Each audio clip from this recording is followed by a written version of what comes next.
Hace algunos días se celebró en nuestro país el Día de la Eficiencia Energética. Es un tema sumamente relevante que va cobrando fuerza en la medida en que hay desafíos ambientales también por delante que son muy importantes y que son de una envergadura tan importante, tan relevante, que no basta solamente con transitar hacia fuentes de generación energética más limpias, sino también hay que avanzar hacia una disminución en el uso de las energías. Queremos conversar de este y otros temas. Estamos en contacto con María Luisa del Campo, directora del Centro Quipus de la Universidad de Talca. ¿Cómo estás, María Luisa? ¿Qué tal?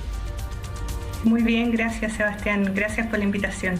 María Luisa, este tema quizás aparece como uno secundario al momento de hablar de los desafíos en materia energética que tiene nuestro país. Siempre nos enfocamos en las fuentes verdes, en el potencial de Chile, en materia renovable, etcétera.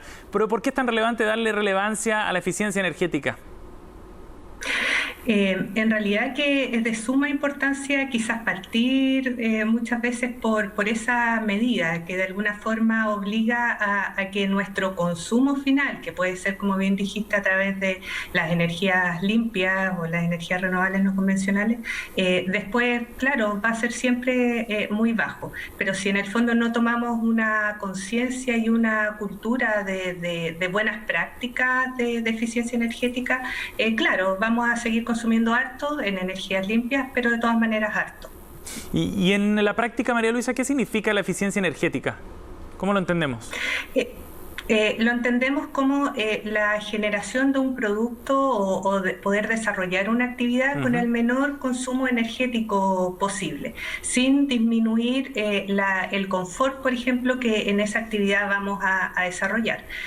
Poniéndolo como en un ejemplo, la idea no es pasar frío en invierno y con eso yo logré reducir mi consumo energético, sino que es requerir efectivamente un menor consumo para desarrollar de igual forma la actividad que sea. Y eso se puede aplicar, me imagino, a distintas escalas, ¿no?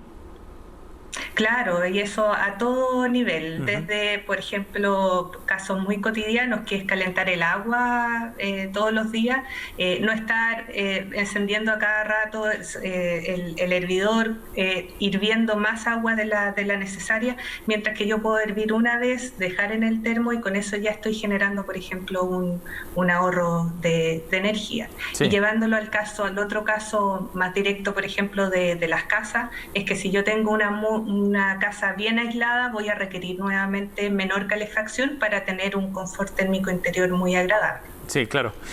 María Luisa, ahora desde el punto de vista de la situación que se vive acá en Chile, ¿cómo está nuestro país respecto a este tema? ¿Cuán avanzados o no estamos en relación a la eficiencia energética? No muy bien, en realidad. Lamento dar la noticia, pero comparándonos con países naturalmente que llevan muchos años en el tema, ellos ya llevan más de 20 años en esto y con estándares ya naturalmente por el camino recorrido muy altos que a nosotros nos va a tomar muchísimo tiempo alcanzar.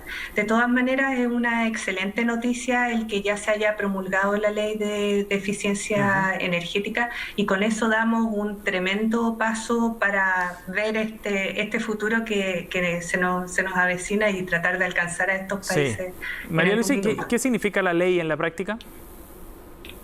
En la práctica, la ley va a definir un plan de medidas de eficiencia energética bastante transversal, porque va a involucrar todo lo que son las edificaciones, es decir, ya no solamente viviendas, que de alguna forma era lo que estaba siendo un poco regulado en el sector de edificación, sino que además los edificios de oficina, todos los edificios de uso público van a tener que empezar a cumplir ciertos requerimientos. Y además la otra buena noticia es que además va a obligar a que este plan se vaya actualizando cada 5 años, que un poco comparando lo que pasó con la reglamentación térmica en vivienda, que salió el 2007 y seguimos con esos requerimientos que ya están en realidad casi 15 años, ya debieron haberse actualizado hace un tiempo.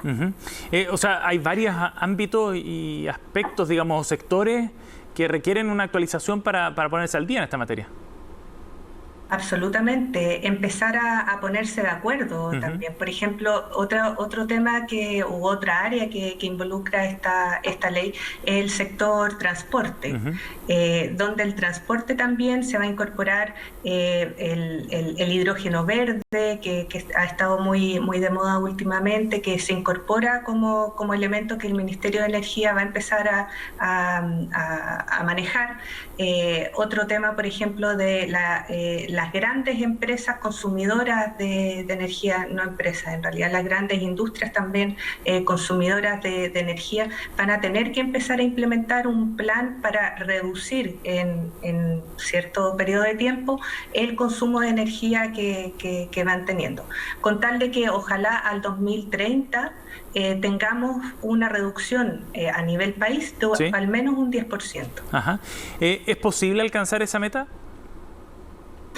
Es posible, tenemos que ponernos todos los sectores de acuerdo, pero es una meta que en realidad no es tan difícil de lograr si es que realmente empezamos a conversar. De partida, los ministerios ahora con esta ley van a tener que ponerse de acuerdo para definir requisitos claros, de forma que nosotros como evaluadores o diseñadores de cada uno en su ámbito sepamos realmente qué es lo que a qué debemos apuntar.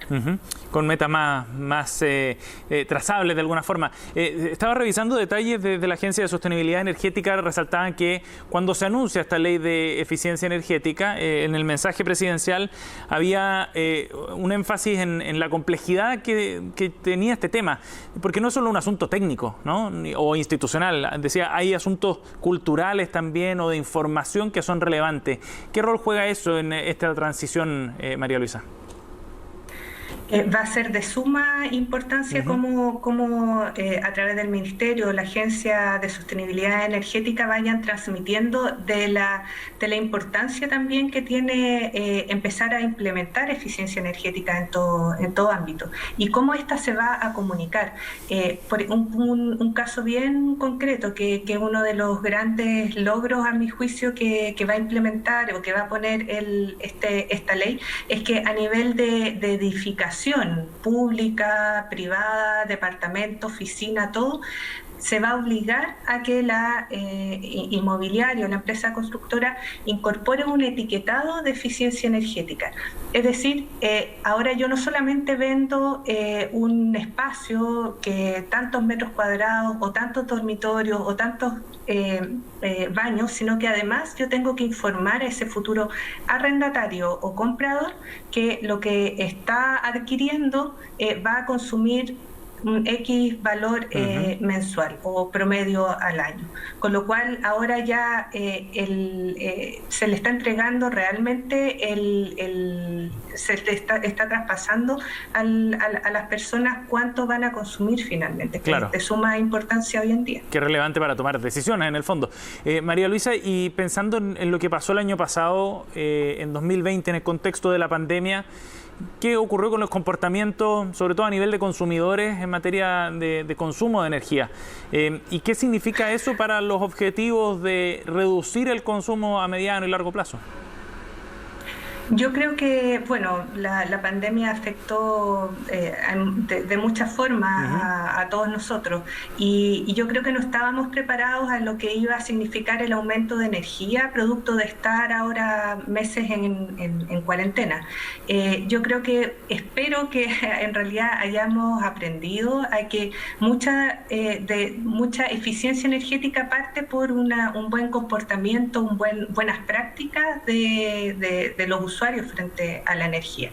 Entonces, que si es que volvemos a estar encerrados nuevamente, realmente podamos, por un lado, tomar estas prácticas, por ejemplo, como hablábamos del hervidor, y si no, también empezar a hacer ciertas mejoras en nuestras edificaciones, que finalmente nuestras viviendas van a ser las que van a tener que contener de mejor forma la calefacción que yo voy a lograr generar en invierno, que es cuando se prevé una nueva alza en los contagios. Ajá. ¿Y qué ha pasado desde el punto de vista de los precios, María Luisa? ¿Cómo se ha afectado ese punto? Porque me imagino que también es relevante a la hora de impulsar políticas de eficiencia. Los precios de los combustibles, dices tú. Sí, en términos generales, en materia energética en general, pero abordemos los combustibles como un punto de referencia. Bueno, los combustibles en realidad no han sufrido una gran variación en este último tiempo, han seguido una tendencia bastante estable de lo que llevamos en 10 años. Lo más importante, diría yo, es desmitificar que el ser o invertir en eficiencia energética genera un alto costo. O sea, no tener miedo a invertir en elementos de eficiencia energética. Ahora pensando en lo que es los materiales mismos de construcción, sí, o los artefactos que sean más eficientes. Hay que ver este tema con una mirada un poquito más a largo plazo y que tampoco es tan largo, pensemos 3, 6 años, donde ya la eficiencia que genera este nuevo equipo, estos materiales que logran mantener de mejor forma la calefacción en mi hogar, sí, van a luego empezar a generar ahorros importantes pasado el tiempo del retorno de la inversión. Y volvemos al punto que hablábamos antes, ¿no? De la relevancia que tiene el acceso a información también para poder tomar las decisiones correctas y en la línea correcta de lo que esperamos como país, finalmente. María Luisa, gracias por conversar con nosotros, muy amable. De nada, que estés muy bien, chao. Bueno, según la Agencia Internacional de Energía, la eficiencia energética podría significar el 40% del esfuerzo que hay que hacer en materia de reducción de emisiones contaminantes para el año 2040. De ahí la relevancia del debate, no solo acá en nuestro país, sino en todo el mundo.